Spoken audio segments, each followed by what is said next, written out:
Or needs repealed as well. Prohibition.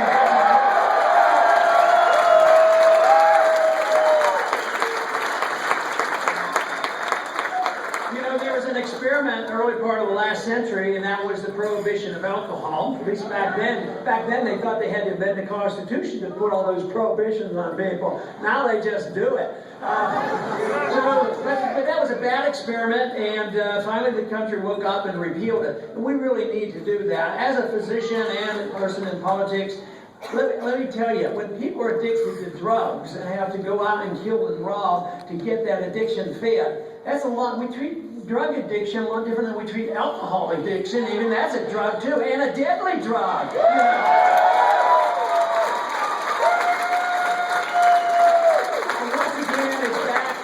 Drugs are very, very dangerous. Alcohol is dangerous. It's back to who's supposed to protect us from ourselves? Who's supposed to take care of us? Who's supposed to teach us? For children, it should be the parents, and we have to have the responsibility.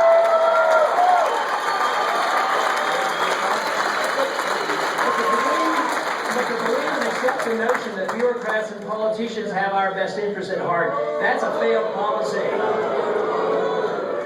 But there is a revolution going on in this country, and it's a delightful one. The young people are coming out as well as those who remember a better day, and we have a great tradition. We have a constitution that we can look to, and this is what's happening in the country. I don't know exactly what's going to come out of the campaign, but I know that Colorado can offer a tremendous boost to the cause of liberty.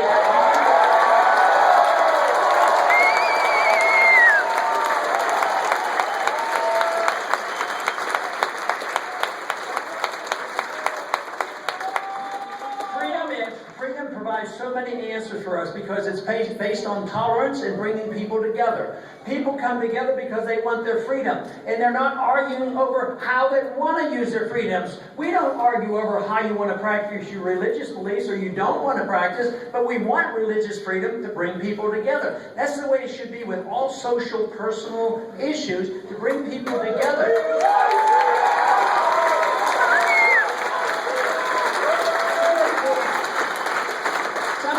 Frightened by this because if you legalize freedom of choice, that you endorse the way people use it. But we don't do that. We don't endorse what people do with their religious freedoms, but we recognize that this is the principle of us assuming responsibility for us and running our lives as we so choose. That's what freedom is all about.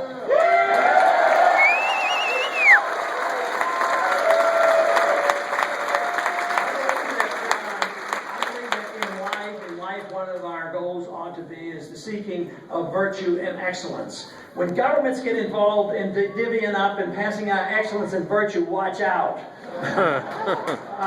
But when they do attempt, which they're doing it all the time, you know, perfect economic equality and teaching people what their habits ought to be and doing all the regulating. When they do that, they only can do it at the expense of liberty.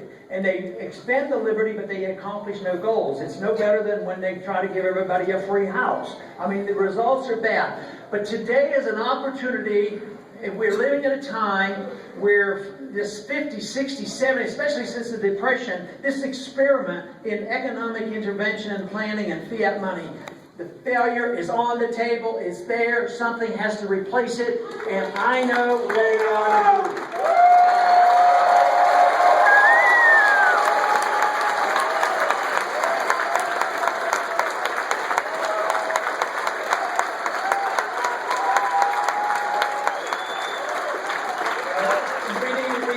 Replace it with more confidence and an understanding how markets work, how sound money works, how contracts work, why the government should be limited as the founders believed. We don't have to invent anything new. It's been around for a long time.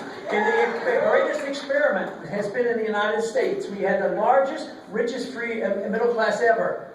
But as I said, the middle class is shrinking and the country is getting poorer. And a lot of the wealth you see around is based on debt. We owe too much money. That's why we have to cut back. We have to reassess the role for government. And if we do that, and if we did it by saying, look, if you're in debt, nobody gets a bailout. The debt gets liquidated.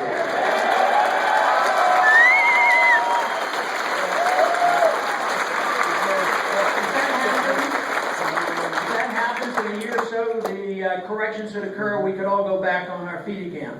I've been convinced that if I had a choice of living in a free society and being poor, I'd want to still live in a free society.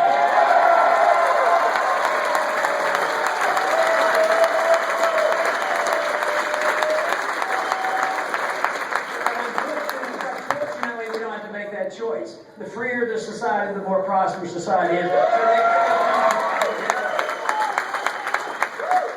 John Adams said that it doesn't take a majority to bring about changes. It takes an irate, determined minority.